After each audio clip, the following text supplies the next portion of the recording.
మీ అందరికీ తెలియదు ఏంటంటే నేను రాజు గారిని నేను అంకుల్ అని పిలుస్తాను. ఎందుకంటే నేను 8th 9th క్లాస్ ఉన్నప్పుడు మా నాన్నగారు రాజు గారు కలిసి సినిమాలు చేసేవాళ్ళు. అలా తీసిన ఒక సినిమా తొలి ప్రేమ. సో అప్పుడు సినిమా రిలీజ్ అయిన ఫస్ట్ డే హిట్ తర్వాత మా అందరము ట్రైన్లో వెళ్ళాము తిరుపతి. అప్పుడు అక్కడ మా ఇద్దరు కొంచెం బాండ్ ఏర్పడింది. ఆ తర్వాత వచ్చాక నేను కాలేజ్ బంక్ కొట్టిన వల్ల నేను ఇలాగే దొరికిపోతుండేవాడిని. ఒక ఇన్సిడెంట్ ఇంకా నాకు బాగా గుర్తుంది. సంజయ్ థియేటర్ బయట రోడ్లో మీరు ఇటు సైడ్ వస్తున్నారు కార్లో, నేను ఇటు సైడ్ ఒక బైక్లో వెళ్తున్నాను. సినిమాలో ఒక హీరో హీరోయిన్ చూసినట్టు లుక్స్, అంత బిజీ రోడ్లో ట్రాఫిక్లో మీరు నన్ను చూడడం నేను మిమ్మల్ని చూడడం చూసి నేను భయపడిపోయి మీకు కాల్ చేసి అంకుల్ ఇంట్లో చెప్పకుండా చెప్పడము, థ్యాంక్ యూ మీ ఇంట్లో చెప్పలేదు, మీరు చెప్పుంటే అప్పుడు నాకు పగిలిపోయి ఉండేది. సో అది మా ఇద్దరి మధ్య ఉండే బంధం. సో ఆ తర్వాత కలిసి నేను హీరో అయ్యాను, తను ప్రొడ్యూసర్ అయ్యాడు. అండ్ అంకుల్ ఫస్ట్ మీ ఇండస్ట్రీకి వచ్చింది నాకు గుర్తున్నంత వరకు మీరు హీరో అవుదామని వచ్చారంట, కరెక్టా కాదా? ఒక సినిమా స్టార్ట్ కూడా అయింది, మధ్యలో అయిపోయింది. ఇది కరెక్టా ఫాల్సా? కాదు, ఫాల్స్. పక్క ఫాల్స్. ఓకే, మీ ఫస్ట్ సినిమా దిల్. ఆ సినిమా స్టార్ట్ ఎలా అయిందంటే అప్పటికి ఆది ఇంకా రిలీజ్ అవ్వలేదు, జయం రిలీజ్ అవ్వలేదు. వినాయక్ గారిని మా నాన్నని హోటల్లో కూర్చోబెట్టి ఎప్పుడు సినిమా రిలీజ్ కంటే ముందే మీరు దాన్ని లాక్ చేశారు. అసలు మీ నమ్మకం ఏంటి, మీ ధైర్యం ఏంటి? రిలీజ్ కాకముందే అప్పటికి ఆది మూవీ రిలీజ్ అయింది, నీ జయం రిలీజ్ కాదు. అప్పటికి ఆది రిలీజ్ అయ్యి వినయ్ నేను బేగంపేట సైడ్ వెళ్తున్నాము, నీ జయం పోస్టర్స్ ఉన్నాయి. ఓకే. సో జయం పోస్టర్ చూసి అన్నాక ఎవరి కుర్రాడు భలే ఉన్నాడంటే మా సుధాకర్ రెడ్డి కొడుకు జయం సినిమాతో లాంచ్ అవుతుండే, భలే ఉన్నాడన్నా, నీ సినిమా అయినతో చేద్దామా అన్నాడు. Why not? ఇమ్మీడియట్లీ నేను డాడీకి ఫోన్ చేసి ఆ మీటింగ్, నీ జయం రిలీజ్ కాకంటే ముందే మీటింగ్ చేసాము. సో దిల్తో మీ పేరు దిల్ రాజుగా అయింది. సో మీ ఫీలింగ్ ఏంటి? వినాయక్ గారు మేము మీకు ఇచ్చాం మా పేరు, లేదంటే మీ డబ్బులు పెట్టి మీరు మా హిట్ ఇచ్చారు కాబట్టి సొంత పేరు మీరు పెట్టుకున్నారా? అంటే జనాలు ఇచ్చారు అది. పోతే నీకు గుర్తుందో లేదో, ఆ దిల్ టైటిల్ మన దగ్గర లేకుంటే దిల్ పెడదామని నితిన్ అడిగినప్పుడు బూరుపల్లి శివరామకృష్ణ గారి దగ్గర ఆ టైటిల్ ఉంది. నేను వెళ్ళి అడిగి ఆ టైటిల్ తీసుకొచ్చాను, మాకు ఈ సినిమా బాగుంటుందండి అని. So thanks to Burupalli Sivaramakrishna గారు ఆ టైటిల్ ఇవ్వడం వల్ల అది దిల్ రాజు అనేది బ్రాండ్ అయిపోయింది, ట్యాగ్ అయిపోయింది. సో ఇప్పుడు మీరు ఎస్విసితో పాటు లార్వేన్ ఏ company, Dil Raju productions, Dil Raju dreams, ఇలా మీ బయోపిక్కి తగ్గట్టు కంటెంట్ని బాగా గట్టిగా నేస్తున్నారు. So next Dil Raju directs అని చూడొచ్చా? లేదు. ఎందుకు? ప్రస్తుతానికి లేదు. సినిమా మీకు కెమెరా తెలుసు, మీకు నాలెడ్జ్ ఉంది, ఎడిటింగ్ తెలుసు, అన్నీ తెలుసు, మీకు ఎందుకు తీయట్లేదు? సో నాకు డైరెక్షన్ చెయ్యాలని ఎప్పుడు ఆలోచన రాలేదు. యాక్చువల్ వివి వినాయక్ ఆ బొమ్మరిల్ అయిన తర్వాత నాకు సజెస్ట్ చేశాడు, అన్న నువ్వు డైరెక్షన్ చేసేయగలుగుతావు, చెయ్యు అని. లేదు వినయ్ అని. లేదు నేను చెప్తున్నా కదా విను, విబి రాజేంద్ర ప్రసాద్ గారు లేక నువ్వు డైరెక్షన్ చేయగలుగుతావు, నువ్వు చెయ్యు అని. బట్ ఎప్పుడు ఆ సైడ్ నాకు డైరెక్షన్ చేయాలని ఆలోచన కలగలేదు. సో మీ బయోపిక్ తీసే ఇప్పుడు మీకు ఏమైనా ప్లాన్స్ ఉన్నాయా? ఎప్పుడన్నా ఆఫ్టర్ 5 years 10 years? నా బయోపిక్ నేను తీయలేను కదా, ఎవరైనా తీస్తారేమో. సరే, ఎవరు తీస్తే దాంట్లో అంత ఉంటుందా, ఆ కంటెంట్ ఉంటుందా? డెఫినెట్గా అంటే ఇట్స్ బిగ్ జర్నీ కదా నాది. ఇప్పుడు ఫిలిం ఇండస్ట్రీకి 94 వచ్చాను. 94కి వచ్చిన తర్వాత ఇప్పుడు ఆల్మోస్ట్ 30 years ప్లస్. ఎన్నో అప్ అండ్ డౌన్ చూశాను, ఎన్నో అన్నీ చూసుకుంటూ వచ్చాను. సో బయోపిక్ చేస్తే దానికి ఏ హీరో అయితే బాగుంటుంది? బట్ నాకు బాగా ఫేస్ మ్యాచ్ అయ్యేది నువ్వు ఒకటే. చాలా మంది అంటారు నితిన్ మీ బ్రదర్ అని. సో రాజుగారి బయోపిక్లో హీరోగా నేనే, ఇది ఫిక్స్ అయిపోయింది. ఇప్పుడు ఇవాళే ఈయన ప్రొడక్షన్ డైరెక్షన్ చూద్దాము, నేను హీరోని.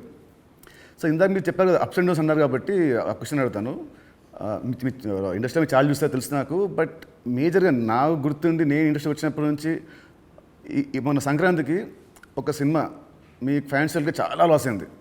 నెక్స్ట్ సినిమా ఇమ్మీడియట్ 3 days గ్యాప్లో అది మళ్ళీ అది వెళ్ళిపోయింది. ఈ మధ్యలో ఈ 3 రోజుల్లో మీ థాట్ ఏంటి? నెక్స్ట్ సినిమా కూడా అది కూడా పోతే అప్పుడు పరిస్థితి ఏంటి? మీ మైండ్లో రన్ అయిన మీ ఫీలింగ్ ఏంటి? లేదు అంటే నాకు ఇప్పుడు 10th సినిమా రిలీజ్ అయినప్పుడు నాకు అర్థమవుతుంది ఫైనాన్షియల్గా ఇది డ్యామేజ్ జరగబోతుంది. సో అటు డిస్ట్రిబ్యూటర్స్ అందరు కూడా లోలో ఉన్నారు. పోతే 14th రిలీజ్ అవుతున్న సినిమా షూర్ షాట్గా సూపర్ హిట్ అని చాలా గట్టి నమ్మకంతో ఉన్నాను. అంటే 90% నీకు తెలుసు, నేను ఎడిటింగ్ రూమ్లో చూసినప్పుడే నాకు చెప్పగలుగుతాను సినిమా వర్క్ అవుతుంది అవ్వట్లేదు. అట్లా సంక్రాంతికి వస్తున్నాం అనే సినిమా మీద ఐఎమ్ ఫుల్ కాన్ఫిడెంట్గా ఉన్నాను. సో ఆ 3 days అదే ఎనర్జీతో ఉన్నాను. ఎస్, నో ప్రాబ్లం, ఒకటి వస్తుంది, ఇది ఎంత డ్యామేజ్ అవుతుంది, అది ఎంత రికవర్ చేస్తారో నంబర్స్ తెలియదు, బట్ అది మ్యాజిక్ అనేది ఇట్స్ ఎ మిరాకిల్. బట్ ఆ పీరియడ్లో యూఆర్ కాన్ఫిడెంట్ మళ్ళీ ఇది అయిపోయింది మళ్ళీ నేను అంటే ఒక సినిమా రిలీజ్ ముందు నాకు మేబీ నా 6th సెన్స్ కావచ్చు, చూస్తున్న కంటెంట్ వల్ల కావచ్చు, చెప్పగలుగుతాను 90% మిస్ అవ్వను.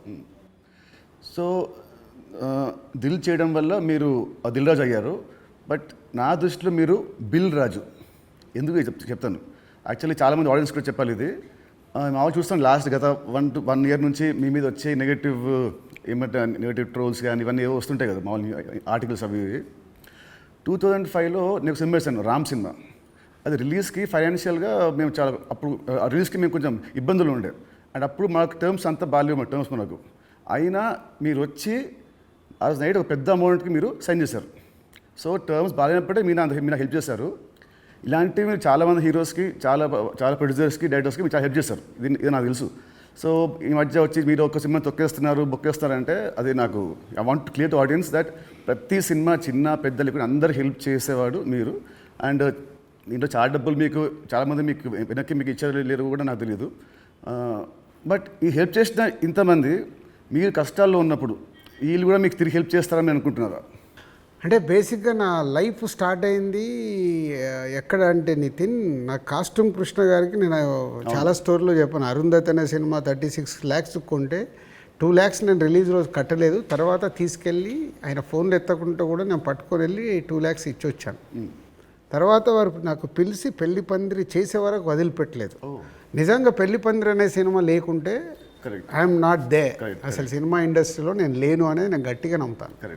సో అంటే ఒక హానెస్ట్ అనేది ఒకటి ఎంత పని చేసిందో హెల్పింగ్ కూడా అంతే పని చేస్తుందని నేను నమ్ముతాను. నా లైఫ్లో ఇప్పుడు నువ్వు సంక్రాంతికి అడిగావు, ఇది రాకుంటే ఇది ఉండుంటే, అలాంటి ఒక 4-5 ఇన్సిడెంట్స్ ఉన్నాయి. అంటే నేను క్లోజ్ అయిపోయే ఇన్సిడెంట్స్. ఇప్పుడు అసలు సంక్రాంతికి వస్తున్నాము, రాకున్నా మాకేం కాదు, ఎందుకంటే ఆల్రెడీ ఎస్టాబ్లిష్ అయిపోయి ఉన్నాం. ఫైనాన్షియల్ డ్యామేజ్ వరకు 2 ప్రాపర్టీలు అమ్మేసి ముందుకు వెళ్ళిపోతాం, అది పెద్ద విషయం కాదు. కానీ నేను నార్మల్గా ఉన్నప్పుడు కూడా ఇలాంటి ఇన్సిడెంట్స్లోకి వెళ్ళి నేను దాటుకుంటూ వచ్చాను. అంటే అది ఎప్పుడు అదే నేను నమ్మేది, వెన్ వీఆర్ హెల్ప్కు మనం ముందుంటామో మన కష్టం వచ్చినప్పుడు భగవంతుడే తిరిగి ఇస్తాడని. అది నా లైఫ్లో 3-4 ఇన్సిడెంట్ నాకు సినిమా ఫీల్డ్లో జరిగాయి. దిల్ మీరు చేసినప్పుడు ఆ రోజుల్లో ఇట్ వాజ్ ఆ రోజు సినిమాకి ఖర్చు మీరు బాగా పెట్టారు, బాగా పెట్టారు. అండ్ అందుకే అప్పటికి మన వినాయక్ గారికి ముందు సినిమా కూడా అంత ఆడలేదు, బట్ స్టిల్ మీరు ఖర్చు బాగా పెట్టారు. ఆ సినిమా హిట్ అయింది, దాంతో మీ లైఫ్ మారిపోయింది. ఇప్పుడు తమ్ముడు సినిమాకు ఒక రిఫరెన్స్ లేకుండా కూడా మీరు ఈ సినిమాని ఇంత ఖర్చు పెట్టారు. దీని మీద నమ్మకం, కథ మీద నమ్మకమా, డైరెక్టర్ మీద నమ్మకమా, ఆర్ ఈ తమ్ముడు సినిమా మీకేం తెస్తుంది? పేరు తెస్తుందా, డబ్బు తెస్తుందా? అంటే ఈ సినిమాకి బేసిక్గా నేను క్రెడిట్స్ ఇచ్చేది డైరెక్టర్కే.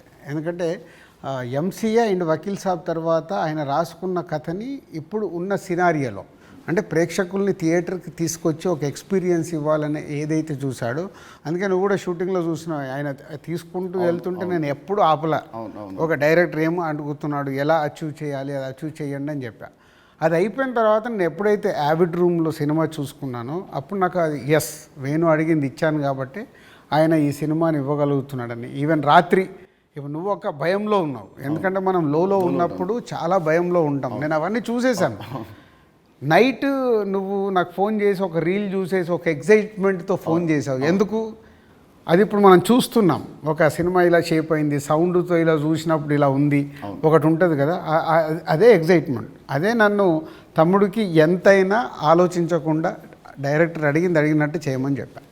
అండ్ దిల్ అప్పుడు కానీ లేదా మన లాస్ట్ సినిమా శ్రీనివాస్ కళ్యాణ్ కానీ మీరు షూటింగ్కి మీరు ఆల్మోస్ట్ ఎవ్రీడే వచ్చేవారు. ఈ సినిమాకి మీరు ఉట్టి 2 సార్లు వచ్చారు, అది కూడా గంట సేపు. ఎందుకు? డైరెక్టర్ మీద నమ్మకమా, లేదా మీరు బిజీగా ఉండి మీరు మా సినిమాని మీరు పట్టించుకోలేదా? అంటే 2 things.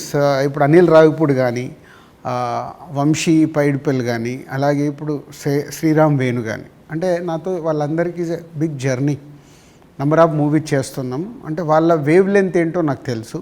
సో తెలిసినప్పుడు నేను వాళ్ళ దాంట్లో నేను ఇంటర్ఫియర్ కాను. సో నాకు కథ దగ్గర అనిపించింది చెప్తాను, ఎడిటింగ్ రూమ్లో అనిపించిందే చెప్తాను. నాకు ఇలా అనిపిస్తుంది, మీరు చూసుకోండి, ఇలా చెయ్యండి అని నేను చెప్పను వాళ్ళకు. ఎందుకంటే వాళ్ళకి నాకు క్వశ్చన్ వేస్తే దే విల్ అండర్స్టూడ్, అంటే నేను ఏం ఫీల్ అవుతున్నాను ప్రేక్షకుల్లాగా. కొంతమంది దర్శకులతో ఇలా నాకు సింక్ అవుతుంది, అలా సింక్ అయిన వాళ్ళే వీళ్ళు. అందుకే వీళ్ళతో నంబర్ ఆఫ్ సినిమాలు చేసిన వాళ్ళు అది అవుట్పుట్ తెచ్చుకోవడానికి వాళ్ళే ఎక్కువ కష్టపడతారు, ఎందుకంటే వాళ్ళకు రిజల్ట్ కావాల్సిందే కదా.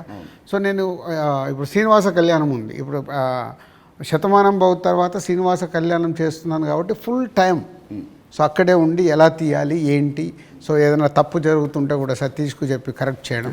సో అది నా ప్రాసెస్. ఏ సినిమాకు ఉండాలి ఏ సినిమాకు ఉండకూడదని నేను ముందే ఫిక్స్ అవుతాను. సో తమ్ముడు అనేది దిల్ రాజు సినిమానా లేదంటే వేణుశ్రీరామ్ సినిమా? వేణుశ్రీరామ్ సినిమా 100% మొత్తం ఇంటర్గ్రేట్. సో ఇంకోటి ఇప్పుడు మామూలుగా మిమ్మల్ని ఏం అడుగుతారు, ఇప్పుడున్న దిల్ రాజు పాత దిల్ రాజుకి ఏం చెప్తాడని అందరూ అడుగుతారు. నేను అడిగేది అంటే అప్పుడున్న ఓన్లీ రాజు ఇప్పుడున్న దిల్ రాజుకి ఏం చెప్తాడు? అది 22 years జర్నీ.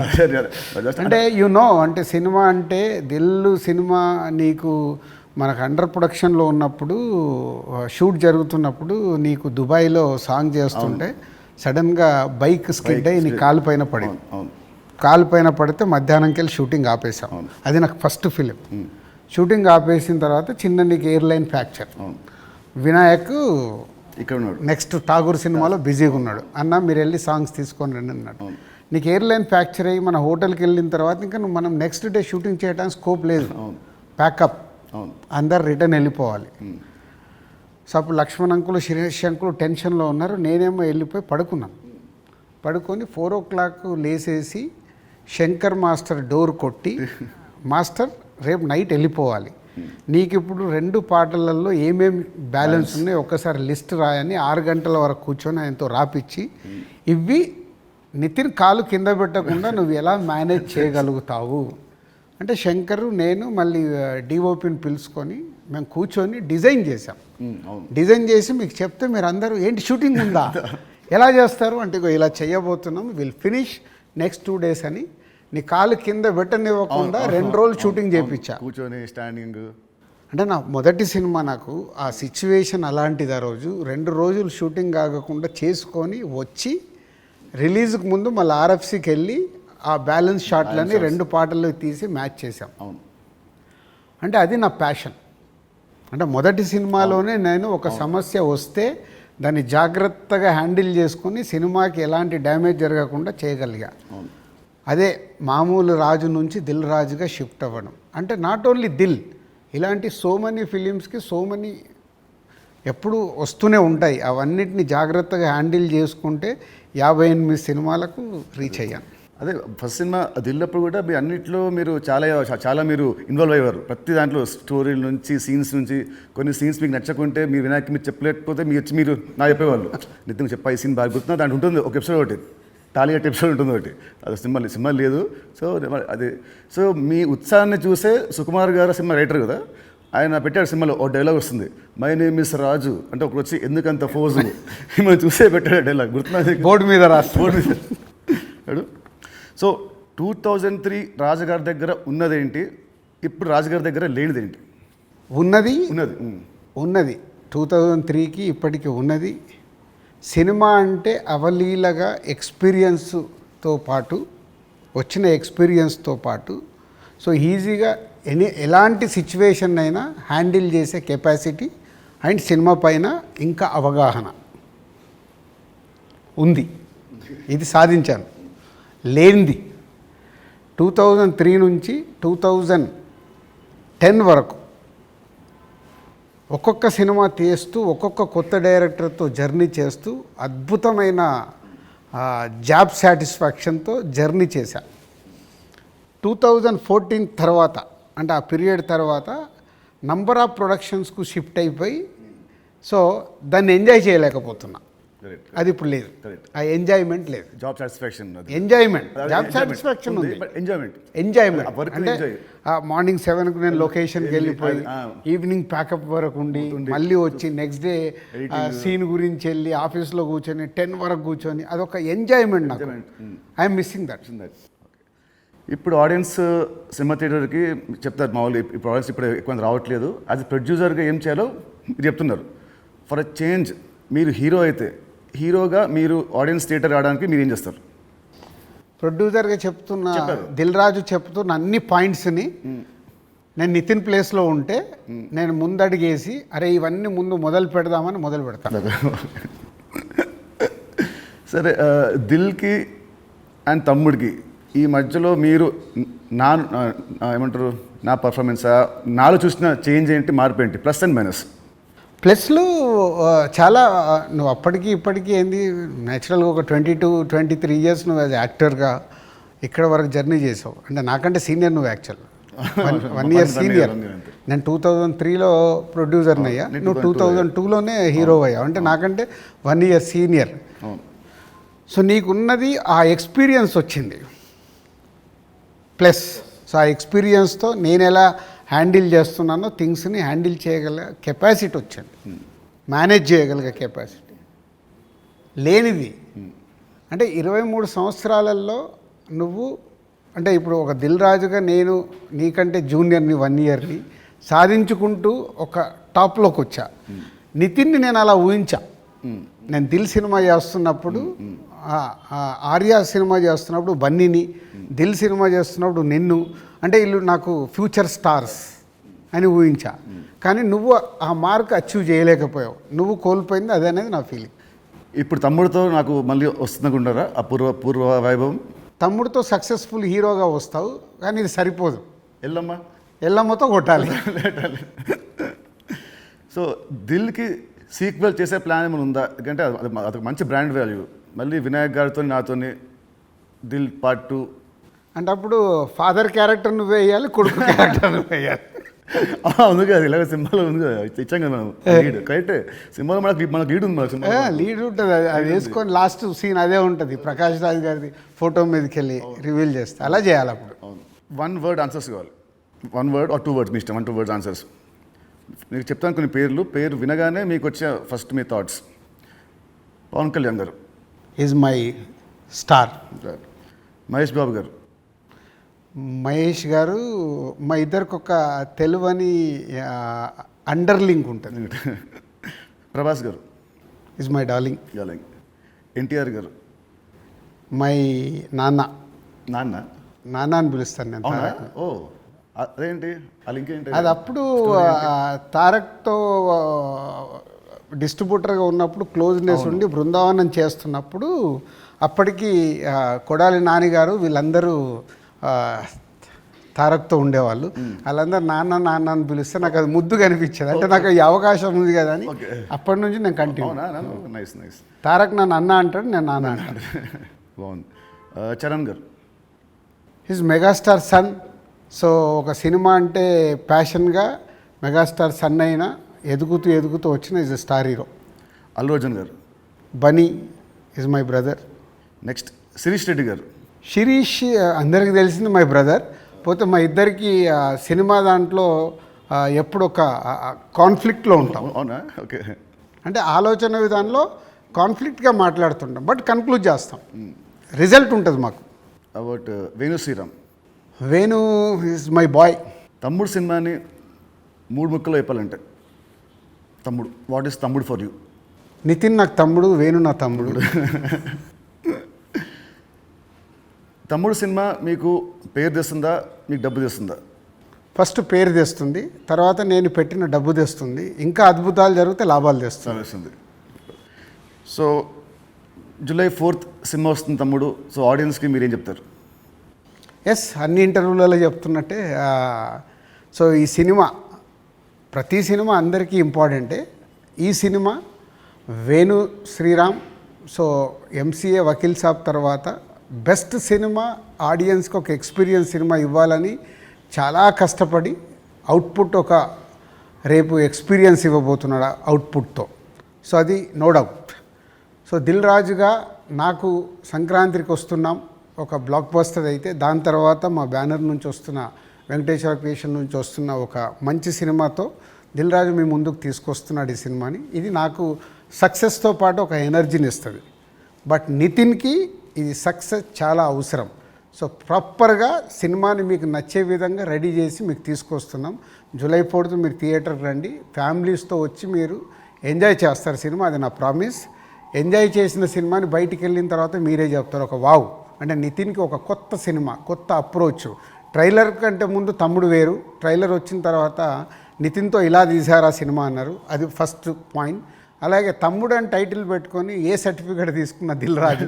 సో ఇది సెకండ్ పాయింట్. అంటే థియేటర్ ఎక్స్పీరియన్స్ కోసం కాంప్రమైజ్ అవ్వకుండా ఏ సర్టిఫికేట్ కూడా తీసుకున్నాము. యూఏ సెన్సార్ వాళ్ళు కొంచెం లెంత్ తగ్గించుకొని యూఏ తీసుకోండి అన్న కానీ ఏ సర్టిఫికేట్ తీసుకోవడానికి థియేటర్లో ఎక్స్పీరియన్స్ మిస్ అవ్వకూడదు. ఏదైతే డైరెక్టర్ అనుకున్నాడో, నితిన్ ద్వారా ఏదైతే మీకు అందివ్వాలనుకున్నాడో, నితిన్ చుట్టూ ఒక 5 ఉమెన్ని పెట్టి ఒక కాన్సెప్ట్ ఫిలింగా 80% ఆఫ్ ద ఫిలిం మీకు ఫారెస్ట్లో ఉంటుంది. ఇది 24 అవర్స్లో జరిగే కథ. ఒక ఎక్స్పీరియన్స్ మట్టుకు డెఫినెట్గా ఈ సినిమాతో పొందుతారు. Please come and watch in theatres from July 4th. తమ్ముడు సినిమా ఉంది. తమ్ముడు సినిమా రిలీజ్ కాకముందే మీరు నాకు ఎల్లమ్మ అనే ఒక కథ వినిపించారు. మామూలు ఇండస్ట్రీలో ఉంటుంది, ఈ సినిమా హిట్ అయితే నెక్స్ట్ సినిమా చేస్తాము అని ఉంటుంది. మీకు ఏంటి మళ్ళీ మీ మైండ్ సెట్ ఈ సినిమా రిజల్ట్తో సంబంధం లేకుండా నాతో నెక్స్ట్ సినిమా చేస్తున్నారు, ఇమీడియట్ సినిమా? సేమ్ నాకు సుబ్రహ్మణ్యం ఫర్ సేల్ జరుగుతుంది తేజుతో. అనిల్ రావిపూడి పటాస్ రిలీజ్ అయింది. పిలిచి అనిల్ని సినిమా చేస్తా అన్నప్పుడు సుబ్రహ్మణ్యం ఫర్ సేల్లో ఒక సాంగ్ చూపించి ఈ హీరోతో సినిమా చేద్దామని చెప్పా. అప్పటికే పిల్ల నువ్వు లేని జీవితం చేశాం గీత వాళ్ళతో కలిపి. సో సుబ్రహ్మణ్యం ఫర్ సేల్ సినిమా హిట్ అవ్వబోతుందని నాకు అర్థమైంది. నాకు అర్థమై వైనాట్ అంటే పటాస్ పెద్ద హిట్ అయింది. సుబ్రహ్మణ్యం ఫర్ సేల్ హిట్ అయినప్పుడు వాళ్ళిద్దరు కలిస్తే సుప్రీం అయింది. ఓకే. సో ఇది అలాగే తమ్ముడుతో నితిన్కి మళ్ళీ సక్సెస్ వస్తుంది. బలగంతో ఆల్రెడీ వేణు సక్సెస్ కొట్టాడు. వీళ్ళిద్దరు కలిస్తే ఎల్లమ్మ అద్భుతంగా ఉంటుందని నా విజన్. ఓకే, మీ విజన్ మనస్ఫూర్తిగా అవ్వాలని కోరుకుంటున్నాను. Thank you uncle, thank you so much. Thank you.